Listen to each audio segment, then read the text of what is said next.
Welcome back everyone. और आप सबका एक बार फिर से इस वीडियो में स्वागत है। आज मैं आपको एक बहुत ही अच्छे टॉपिक के बारे में बताने वाली हूँ। इस टॉपिक का नाम है प्रैक्टिस रिचनेस इन एवरीथिंग। एक बहुत ही कॉमन सा क्वेश्चन रहता है या दिमाग में ये चीज़ हमेशा आती है। कुछ लोग बोल पाते हैं, कुछ लोग नहीं बोल पाते हैं। जैसे हम बाकी सभी चीज़ें देखते हैं, सोचते हैं उसके बारे में, तो वो हमको दिख जाती हैं। मान लो आप किसी अच्छी कार के बारे में सोच रहे हो, या उसके कलर के बारे में सोच रहे हो, उसकी क्वालिटी या उसकी कंफर्टनेस के बारे में सोच रहे हो। तो जब आप रोड पे जाएंगे, सफ़र कर रहे होंगे, तो आपको वही चीज़ कई बार दिख जाएगी, दिन में कई बार दिख जाएगी। और भी बहुत सारी चीज़ के बारे में जब आप सोच रहे हो तो वो दिख जाती है। बट आप पैसे के बारे में भी सोच रहे हो, पर वो क्यों नहीं दिखता, वो क्यों नहीं मिलता, या हम उस चीज़ के लिए रेडी कब होते हैं रिसीव करने के लिए। तो इन सभी चीज़ों का आंसर मैं आपको इस वीडियो में बताने वाली हूँ। तो इस पूरे वीडियो का बस यही एक सार है कि जो जो चीज़ें हैं मैं बता रही हूँ, आप उसका प्रैक्टिस करना शुरू कीजिए। रिचनेस की प्रैक्टिस इन एवरीथिंग। तो इससे आपकी फ्रीक्वेंसी हाई होगी, और दूसरी बात, आपको अबंडेंस की अवेयरनेस आएगी।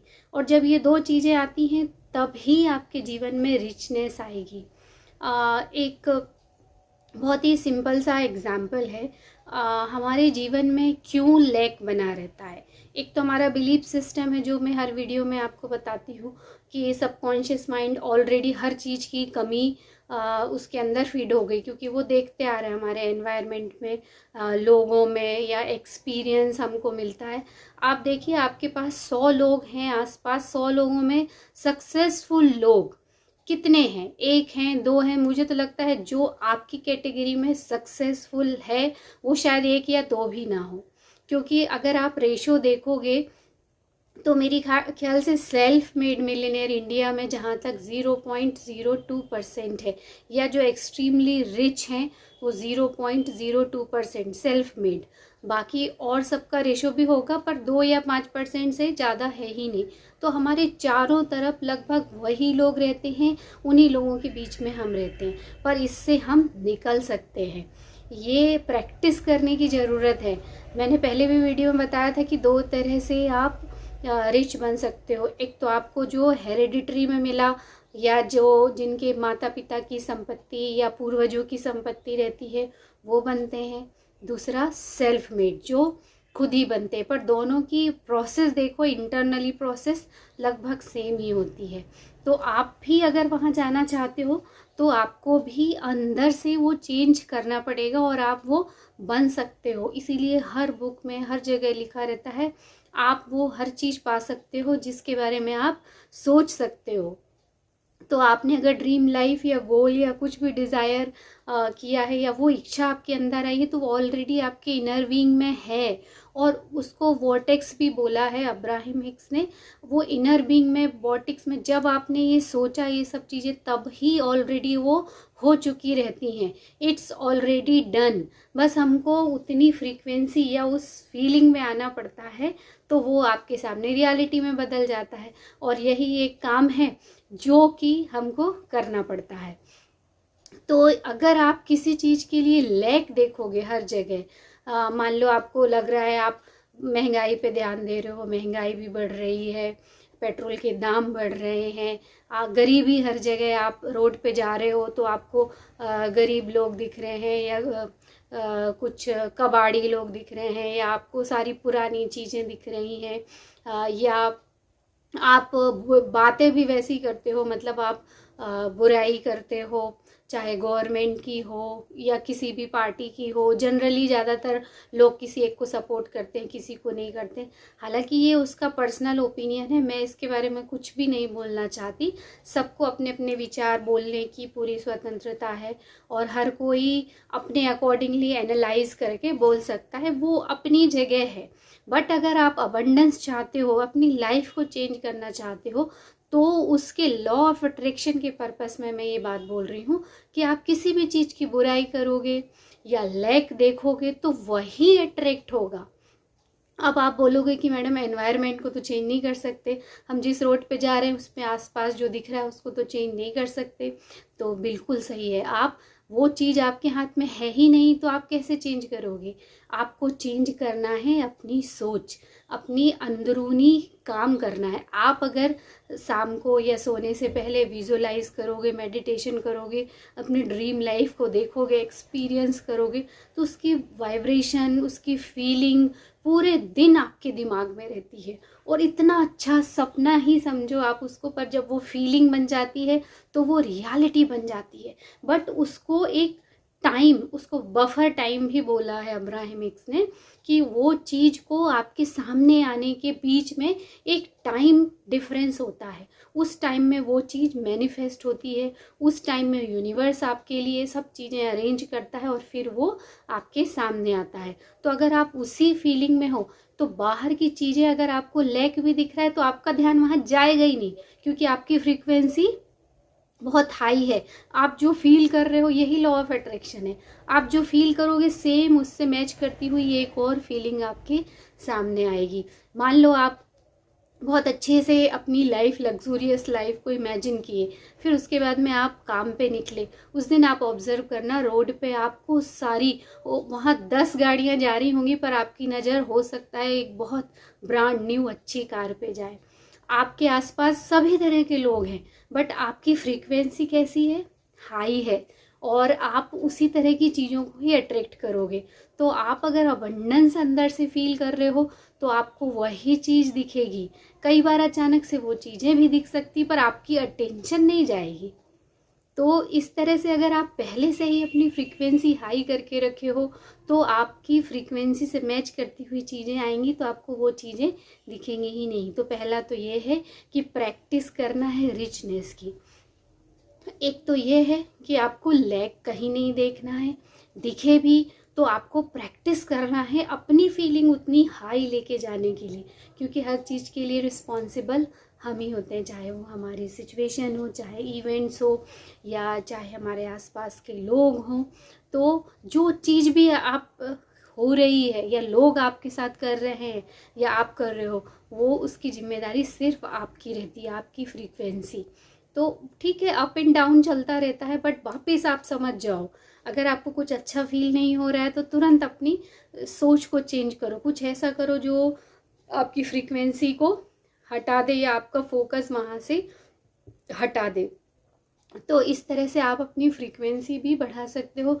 लैक बिल्कुल नहीं देखना है आपको। दूसरी बात, आपको बुराई किसी चीज़ की नहीं करना, क्योंकि आप जैसे ही बुराई शुरू करोगे अगला पल बुराई का ही आएगा। तो जो दिख रहा है ठीक है, सच है, पर अगर आप उसको बुराई करके भी क्या कर लोगे। आप दिन भर अगर गाते रहोगे महंगाई बढ़ रही, महंगाई, तो उससे क्या फ़र्क पड़ेगा, पर आपके जीवन में ज़रूर फ़र्क पड़ेगा, क्योंकि आपकी अटेंशन वही है तो वही अट्रैक्ट होगा। आपको उस पर ध्यान नहीं देना है, आपको इनर वर्क पे ध्यान देना है कि मेरी लाइफ लग्जूरियस लाइफ है और वो ऑलरेडी हो चुकी है, इट्स डन, और आपको अब फील करना है। तो आपको वो चीज़ अट्रैक्ट ही नहीं करेगी, आपका ध्यान वहाँ नहीं जाएगा। आपका ध्यान कहाँ जाएगा, आपके किसी अच्छे वर्क पे जाएगा, आपके किसी बहुत अच्छा आइडिया आपके दिमाग में आएगा, आपको उसको कैसे एग्जीक्यूट करना है उस पे जाएगा। मतलब सब अच्छी चीज़ों पे जाएगा, इन चीज़ों पे नहीं जाएगा। तो आज से बाहर की जो जितनी भी चीज़ें हैं, जो चीज़ आप अपनी ड्रीम लाइफ से मैच नहीं करते हो उस पे बिल्कुल भी अटेंशन देना ही नहीं है, क्योंकि जिस चीज़ पे हम अटेंशन देते हैं, फोकस देते हैं, वो मल्टीप्लाई होता है। और अगर आप अपनी अबंडेंस पे फोकस दे रहे हो, रिचनेस पे फोकस दे रहे हो, फाइनेंशियल फ्रीडम पे दे रहे हो, हर चीज़ की फ्रीडम, पीस पे दे रहे हो, हैप्पीनेस पे दे रहे हो, जॉय पे दे रहे हो, तो वो भी मल्टीप्लाई होता जाएगा। तो इस वीडियो में मैं 2 ही चीज़ सिखाना चाहती हूँ। एक तो किसी भी चीज़ की लैक या कमी की प्रैक्टिस नहीं करना है, उस पर ध्यान नहीं देना है, अपने आप में ही फुल रहना है, रोज़ विजुलाइज करना है अपनी ड्रीम लाइफ को और अपनी फ्रीक्वेंसी हमेशा हाई रखना है, तो वो चीज़ आएंगी ही नहीं, और आ भी गई तो अटेंशन नहीं देना। दूसरा, किसी भी चीज़ की बुराई नहीं करना है, चाहे गवर्नमेंट की हो, चाहे आसपास के लोगों की हो, भले वो सच है, बट आपको बोलने से क्या मिलेगा? आपकी फ्रीक्वेंसी, आपके शब्दों में बहुत शक्ति होती है, तो आप क्यों अभी अपने उस चीज़ को बुरा कर रहे हो? और उससे कुछ भी चेंज नहीं होने वाला। ये सदियों पुराने भी अगर आप देखोगे 50 साल पहले, तो भी लोग ऐसे ही थे। कुछ लोग मीडियोक्रिटी में थे, कोई बहुत रिच थे, वो सब अपने ब्रेन के, अपने बिलीफ सिस्टम के अकॉर्डिंगली उनके पास चीज़ें रहती हैं। और उस समय भी कुछ चीज़ें उनके कंट्रोल में नहीं थी, जैसे कि गवर्नमेंट है, महंगाई है, बहुत सारी चीज़ें हैं जो अपने कंट्रोल में नहीं रहती, तो उस चीज़ को कंट्रोल करना ही नहीं, उस पर अटेंशन देना ही नहीं। जो चीज़ आपके कंट्रोल में है उस पर ध्यान देना है। फीलिंग क्रिएट करना आपके कंट्रोल में है, और रिच रहना ये भी हमारा अधिकार है। बहुत सारे राइटर्स हैं, बॉब प्रॉक्टर की एक बुक है यू वर बॉर्न रिच, आप उसको ज़रूर पढ़िए, बहुत अच्छी बुक है। उसमें भी आपके बहुत सारे बिलीफ सिस्टम चेंज हो गए। थिंक एंड ग्रो रिच तो है ही, रिच डैड पुअर डैड भी, बहुत सारी बुक्स हैं जो हमको बताती हैं कि ये हमारा राइट है, तो हम अपनी ड्रीम लाइफ क्यों नहीं देखें? जब हमको ड्रीम देखना ही है तो अच्छा ही क्यों ना देखें, और अच्छा ही फील करें, अच्छा ही चीज़ अट्रैक्ट होगी, क्योंकि ये सब चीज़ें बाहर के लैक और बुराई से आपको सिर्फ वही अट्रैक्ट होगा। तो माय डियर फ्रेंड, आज से ये चीज़ों को छोड़िए और रिचनेस की प्रैक्टिस कीजिए। रिचनेस की प्रैक्टिस हर चीज़ में, इन एवरीथिंग, पैसे में कीजिए, इमोशन में कीजिए, आप पीस में कीजिए, जितने भी जो अच्छे गुण हैं उन सब चीज़ की प्रैक्टिस कीजिए। वो प्रैक्टिस करने से ही आपके जीवन में अबंडेंस आएगा, हर चीज़ का अबंडेंस आएगा। तो आज का टॉपिक मेरा यही था, प्रैक्टिस रिचनेस इन एवरीथिंग। आप इसको एक एक्सपीरियंस में भी देख सकते हो। ये अब्राहमिक ने ऐसे बताया, जैसे आप फील करिए सनसेट देख रहे हो आप, तो कितना अच्छा सुकून भरा समय है, कितनी अच्छी शाम है। सनसेट का जो कलर है, येलो, लाइट, रेड, कितना सुंदर है, कितनी सुकून भरी शाम है। चिड़ियों की आवाज़ आ रही है, हवा की थोड़ी बहुत फीलिंग आ रही है, ठंडक लग रही है हवा में, पेड़ कितने अच्छे से झूम रहे हैं हवा में, मस्ती में। तो ये रिचनेस की फीलिंग जब आप किसी भी चीज़ में ला सकते हो, तो वो ही चीज़ आपके जीवन में बार बार आएगी। तो ये छोटा सा एग्जाम्पल था। ऐसी हर चीज़ में रिचनेस देखिए, वेदर में देखिए, अपने आसपास के लोग की एक्टिविटी में देखिए, खुद की एक्टिविटी में देखिए, डांस कीजिए, अच्छी म्यूज़िक सुनिए, और खुश रहना है। You have to be enjoy each and every minute of your life. Video बड़ा होते जा रहा है, तो मैं बस यही बताना चाहूँगी कि रिचनेस की प्रैक्टिस करिए हर चीज़ में। केवल एक ही चीज़ नहीं, वो मटेरियलिस्टिक चीज़ पे नहीं जाना, उससे जो फीलिंग क्रिएट होगी, वो फीलिंग कैसे लाना है उसकी प्रैक्टिस कीजिए। अपने ड्रीम लाइफ जीना सीखिए, और वो एक ना एक दिन आपकी ही है। तो मिलते हैं अगले वीडियो में।